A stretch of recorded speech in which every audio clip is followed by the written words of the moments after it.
Lo invitamos a conocer Intercontinental Santiago. Contamos con 17 funcionales salones disponibles para todo tipo de eventos, maravillosos espacios gastronómicos de restaurantes y bares, además de instalaciones y servicios que harán que su visita sea una experiencia inolvidable. Más informaciones en el mail reservas@interconti.cl. ¿Cómo están todos? Nosotros hoy día tenemos como gran invitado a don Max Donoso, presidente y exgerente general de Ecoagra, una empresa líder en la distribución de insumos agrícolas, si no la más grande, casi la más grande. Así que vamos a hablar esta vez de agricultura, que es un tema que a todos nos apasiona. Y lo que te quería preguntar primero es, la fruticultura en Chile. A ver, yo me acuerdo cuando yo estudiaba agronomía, leí un paper del INDAP de la época en que decían que el futuro de Chile estaba en exportar limones y probablemente chicha, aunque tú no lo creas, pero eso era lo que se pensaba el año 1969 en Chile. Y después de a poco empezamos con la fruticultura, que partió básicamente en la zona de Aconcagua y se fue expandiendo al norte, llegó a Curicó y ahora no sabemos dónde va a llegar. Y entonces yo quería preguntarte un poco de cómo van a ir creciendo esos límites de la fruticultura y en qué rubros, qué cosas están in, qué cosas están out. Bueno, yo diría que había una transformación importantísima en los últimos 30 años, pero yo creo que hoy día estamos viviendo un cambio relevante. Y ese cambio tiene que ver con la rápida adaptación que tiene la fruticultura como obligación para adecuarse a los mercados de destino. Hoy día un supermercado como Walmart o cualquier supermercado en Europa tienen demandas por cambios de variedades mucho más rápidas de las que habían antiguamente. Por lo tanto, el consumidor está mandando muy fuerte respecto de las preferencias en los tipos de frutas.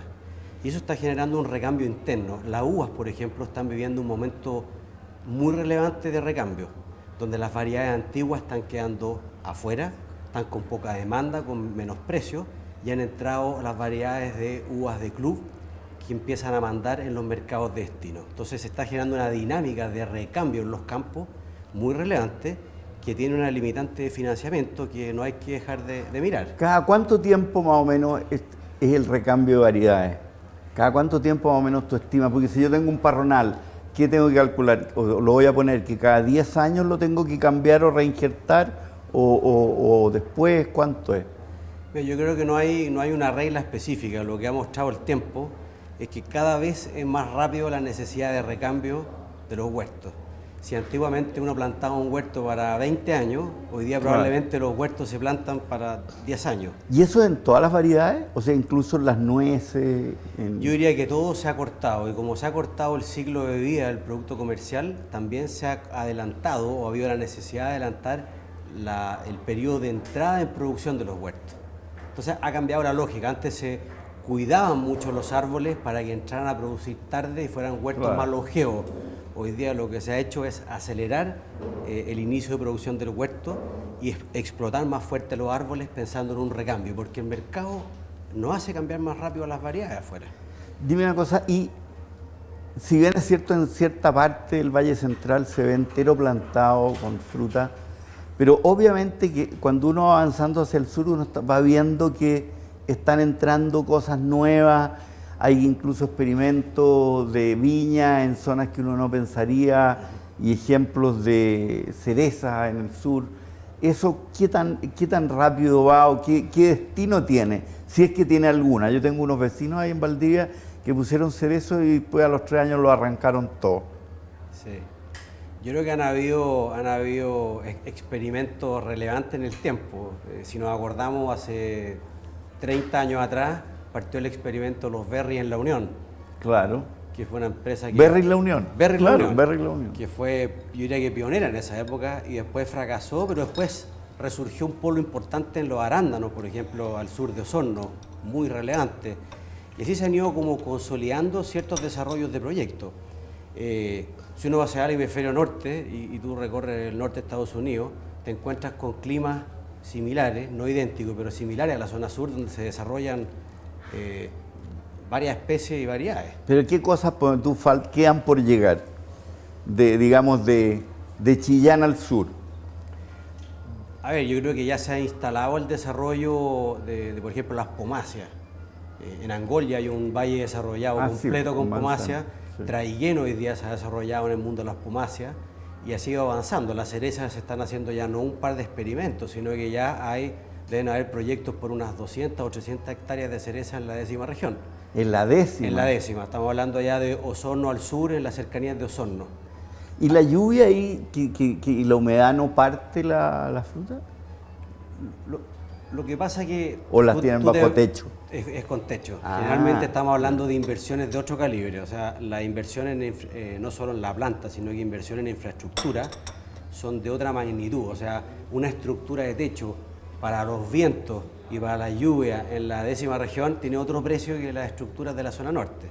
Entonces están apostando a cerezas más tardías, digamos, con ciertas condiciones privilegiadas. Ahora, efectivamente, si cae un agua en plena cosecha y no están los techos, lo más probable es que la fruta se parte, digamos. ¿Y por qué entonces se ha armado tanto escándalo con el cierre de la planta Llanza de Linares, cuando Linares ya es una zona vitivinícola, frutícola o qué sé yo? Y a mí, que me tocó ser 6 años director de Llanza, uno se da cuenta de la dificultad que tenía la empresa para mantener a los remolacheros y cómo en realidad era una cosa un poquitito falsa o un poquito artificial. Es difícil emitir un juicio que no tenga una carga de orden de ideología económica o más bien de desarrollo local. Si miramos el cierre de la planta de Curicó, sí, pues, y la de Rapaco. Hacíamos remolacha en Colchagua, tú eres de Colchagua, sí, yo soy de claro, Colchagua, claro. Había remolacha en nuestra época y era un cultivo habitual. Entonces se cerró la remolacha de Colchagua que ibas a Curicó. Pero nadie se quejó. Con los años se cerró Curicó, sí hubo también en su época una oposición importante.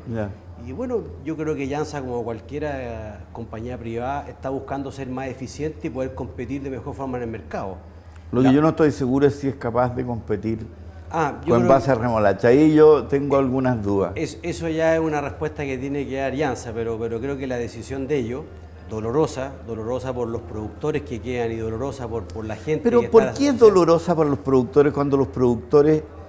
A ver, no es que fuera un cultivo súper rentable, o sea, era maíz y un poco más, si no era mucho más. Pero sigue siendo una buena alternativa, y cuando tú te has desarrollado como productor de remolacha en los últimos 30 años y te has subido al proceso tecnológico, que te lo saquen te genera una incomodidad de cambio. Por un ejemplo concreto, en la 7ª región había una superficie importante de semilleros de maíz. Los productores se adecuaron, se acostumbraron a un nivel de rentabilidad superior al maíz, y hace 4 años atrás o 5 años atrás vino la crisis más importante en producción de semillas en el mundo, y en Chile se redujo en un 70% la superficie de producción de semillas. Y ese productor se quedó sin el semillero. ¿A qué volvió? Tuvo que volver forzadamente al maíz, a hacer algo de remolacha, al tomate industrial, buscar alternativas de menor rentabilidad, pero que siguen siendo una opción de baja rentabilidad. O sea, la agricultura más tradicional es de baja rentabilidad. Es de baja rentabilidad, y la forma de elevar la rentabilidad ha ido por la vía del rendimiento por hectárea, que es tecnología. Que es caro. Es caro, pero se paga. Se paga. Hoy día una buena estrategia de fertilización, una buena estrategia de preparación de suelo, riego tecnificado, manejo agronómico, asesoría, son cosas que terminan pagando, porque al final el rendimiento por hectárea es sustantivamente mayor. Fíjate que en el cultivo del arroz, en el cultivo del maíz, en el cultivo del trigo del arroz y de la remolacha, el arroz sigue siendo una opción muy válida, zona, muy válida en la 7ª sur. Tú te encuentras que entre la media y los productores de alto rendimiento todavía hay espacios de un 50% más de rendimiento por hectárea en campos de similares características. Pero eso no es muy caro, Max. O sea, yo estoy ahora sufriendo mi reconversión de suelos ácidos y alto en aluminio, y la verdad que no es barato hacer el cambio. O sea, para un agricultor cualquiera el hacer ese cambio es un tema que necesita financiamiento, que necesita esfuerzo. Lo que pasa es que en términos... Y tampoco es de un día para otro, no se me ocurre que poner, ¿no es cierto?, las 4 toneladas de cal por hectárea, esa duran un rato, durarán unos años. Lo que pasa es que como aprendimos en la universidad, no solo se necesita aplicar las 4 o 5 toneladas de cal para corregir el pH, se requiere una mejor maquinaria, un acceso a una mejor semilla, resolver el tema del riego, se requiere asesoría, o sea, es un paquete de manejo cultural agronómico que va asociado a eso, no basta solo la cal. Por lo tanto, un productor para dar un paso y subir su rendimiento tiene que tomar 4 o 5 acciones concretas en un campo de maíz, de trigo, de remolacha, de arroz. Y en ese sentido, Coagra, ¿cómo participa en términos no solamente de venderte una tecnología, venderte un insumo, sino que de ayudarte a progresar? Y ayudarte a progresar implica desde el consejo hasta la capacitación de la gente, que la agricultura tiene gente muy antigua, o sea, los jóvenes ya no trabajan mucho en la agricultura, y cómo después ustedes financian también ese cambio, cómo ha ido cambiando tu negocio, que probablemente al principio era relativamente básico y ahora con todos estos cambios implica mucho más trabajo para ustedes. Fíjate que la media de edad de la cartera de clientes de Coagra, los agricultores, son los 60 años, para tener una idea. O sea, tenemos por delante un desafío relevante en términos de la sucesión de la tierra. ¿Cómo en 10 años más esa tierra se va a transferir a los hijos, o se desarrolla una empresa familiar, o se arrienda o se vende? Entonces, ¿cómo se ha estado trabajando? Existen muy buen nivel de proveedores en la industria. Buenos proveedores de fitosanitarios, buenos proveedores de fertilizantes, de maquinaria, de todo tipo. Y esos proveedores trabajan con compañías como Coagra que hacen distribución. Y nosotros, ¿qué hacemos? El rol nuestro es multiplicar. El proveedor no tiene la capacidad humana, ni conoce el riesgo, ni conoce las llegadas para estar en la masa de todos los agricultores. Tú das la última milla. Entonces nosotros hacemos los últimos 100 metros de la vuelta a la pista, llegamos a todos los productores, financiamos a todos los productores y hacemos el trabajo técnico comercial con el proveedor. Existe mucho los seminarios, las charlas técnicas, las visitas, los días de campo, donde el proveedor con nuestra gente técnica visitan y asisten al productor en mejoras tecnológicas, en mejoras de rendimiento, buscando que al final del día el productor gane más plata, digamos. Esa es la tarea nuestra. Mientras más plata gane el productor, Coagra está más seguro, tranquila, claro, más segura y con muchas más ganas de seguir apoyando. Entonces, en el caso de Llanza, siendo muy concreto, nosotros, la misma Llanza informó que habían quedado 200 o 300 productores a los cuales se le había invitado a trasladar su remolacha a Chillán. Y nosotros le dijimos a los productores que el que no tuviese esa voluntad, que nosotros estábamos dispuestos a apoyar para la reconversión. Mira qué bueno. Por ejemplo, en maíz o en trigo. Un productor que ha sido remolachero, ha sido también maicero en su historia, sí, o triguero, claro, digamos. O tomatero, no, o sea, ahí hay varias. Ahí hay una rotación de cultivos, o sea, todos saben producir. Un buen productor de remolacha es un buen productor de maíz, es un buen productor de trigo, en fin. Oye, y en términos de servicio, hay empresas especializadas en riego, hay empresas especializadas en maquinaria, pero en el caso de maquinaria, porque tú no es muy confiable, o sea, no hay disponibilidad, no hay un servicio así como en Argentina, que tú dices necesito un tractor mañana o pasado mañana y te llega, etcétera, etcétera. Aquí es como, ese sector es más bien artesanal. ¿Tú te refieres desde el punto de vista de los prestadores de servicios o de los que venden maquinaria? De los prestadores de servicio. Mira, yo diría que en zonas más extensivas como la 9ª y 10ª, hay empresas que hacen prestación de servicio y tú con anticipación puedes planificar y tienes las máquinas. Y hay hartos prestadores de servicio. Por ejemplo, para hacer bolos, los silos bolos, sí, claro, existen muchos prestadores. Sí, hay ahí muchos, sí, digamos. Sí. Y en distintas labores. Ahora, tú en cualquier parte de Chile te paras y hay un prestador de servicio. Hay unos formales como empresa organizada de una buena escala, pero siempre al lado de tu campo. Hay un caballero que hace los fardos. Y lo vemos en Banagro. Banagro financia a muchos agricultores pequeños que tienen su prestación de servicio.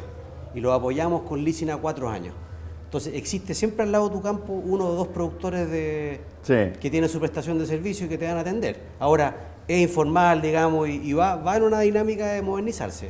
Pero en las zonas más extensivas hay muy buena prestación de servicio, muy buen nivel, muy buena tecnología, máquinas a escala, que parecen caras, pero por el rendimiento, por la velocidad y principalmente por la oportunidad de entrar a los campos cuando te llueve mucho, son vitales en un buen rendimiento por hectárea. O sea, yo creo que aquí la mecanización es fundamental porque cada vez hay menos gente. Sí. A pesar de que vemos haitianos por todo Chile, pero igual cuesta mucho gente que quiera vivir en el campo, sobre todo. Porque al final uno tiene que cuidar las cosas y alguien tiene que estar ahí, tiene que estar presente y al ojo del amo crece el caballo y si no, no funciona. Y eso lo veo, ¿cómo lo ven ustedes a futuro? Tú que estás metido en el grupo de Empresa Sutil que cubre como casi todos los rubros, el tema de la población rural, que en países como Francia te pagan para que tú te hagas cargo de alguna cosa. No, hoy día voy a graficarlo con lo que ocurría probablemente en Chépica hace 40 años atrás. Había familias que trabajaban en los campos, que vivían en los campos, y del abuelo, los hijos y los nietos seguían trabajando en el entorno. Hoy día esos campos no tienen casa, nadie quiere vivir en las casas, se migraron toda la ciudad. Todos optaron en la década del 80, del 90 los subsidios del Estado y se independizaron. Lo que es parte del progreso. Se han armado pueblitos a los lados. O se han armado pueblitos a los lados con mecánicas del mismo tipo, o sea, mecánicas de subsidio. Entonces hoy día ya la residencia en el campo es un tema que ya no está, que va de salida. Entonces, ¿qué ha ocurrido hoy día? Ha ocurrido que esa gente además ya tampoco quiere trabajar al campo o tiene menos ganas de trabajar en el campo por la temperatura de trabajo, por condiciones más extremas, digamos, o frío, o calor, o humedad. Y porque no hay mucho fin de semana. Claro. Que hoy día la gente lo aprecia muchísimo, claro, cada vez más. Como el caso de las lecherías, o sea, la agricultura no tiene fin de semana, o sea, nada descansa, digamos. Pero eso, aparte de la mecanización, ¿cómo lo están mirando? Porque es preocupante. ¿Qué es lo que pasa, por ejemplo, en Australia o qué pasa en un país más desarrollado que ya pasó por este tema nuestro? Inmigración, tecnificación número uno, y muchas labores se han tecnificado. Hoy día casi todos los frutales tienen cosecha mecanizada, digamos. Sí, yo me he fijado, bueno, las viñas. Salvo algunas frutas frescas, pero todo lo que son agroindustria, que era todo manual, como la frambuesa, qué sé yo, las mismas viñas, muchas de ellas han ido a mecanización importante. Hoy día la uva vinífera en parrón también se puede cosechar con máquinas. Así que ahí hay una fuente importante. Y lo segundo, inmigrantes. En Australia y en Nueva Zelanda, ¿cuántos chilenos van y han ido a trabajar en los últimos 10 o 15 años a hacer cosecha de kiwi, a ordeñar y a ganarse platas que no se ganan en ninguna parte? Sí, pues $20 la hora, no es malo. $20 la hora. Entonces, la inmigración yo creo que ha resuelto muy bien eso para el tema agrícola. Tú vas hoy día a cualquier poblado rural y te encuentras una población de inmigrantes relevante. Chimbarongo tiene una población relevante de haitianos y eso ha ido resolviendo el tema de la mano de obra. Entonces, el trabajador agrícola que estaba en el campo en funciones básicas hoy día ha escalado a funciones más especializadas y el resto entraron entonces al comercio y a servicios de la misma ciudad. Las ciudades han ido creciendo en forma importante. Muy importante. Muy importante. O sea, es increíble. El desarrollo de las ciudades rurales ha crecido enormemente. Mucho. Y se comen toda esta fuerza laboral y finalmente la reposición está dada por la mano de obra inmigrante. Claro, entonces la ciudad lo que te ofrece es diversión, comodidad, hospital, escuela, locomoción, sociabilidad, que es una cosa, y sociabilidad. Sociabilidad que es muy importante. El campo es más solo y la caballería nueva está más por la sociabilización y las entretenciones, la diversión, que antes no era un tema, hoy día sí lo es. Y fíjate que importante esto del tema rural. Poco se ha hablado de la importancia de la inmigración, ¿no? Vamos a cortar un minuto y volvemos de nuevo. Perfecto.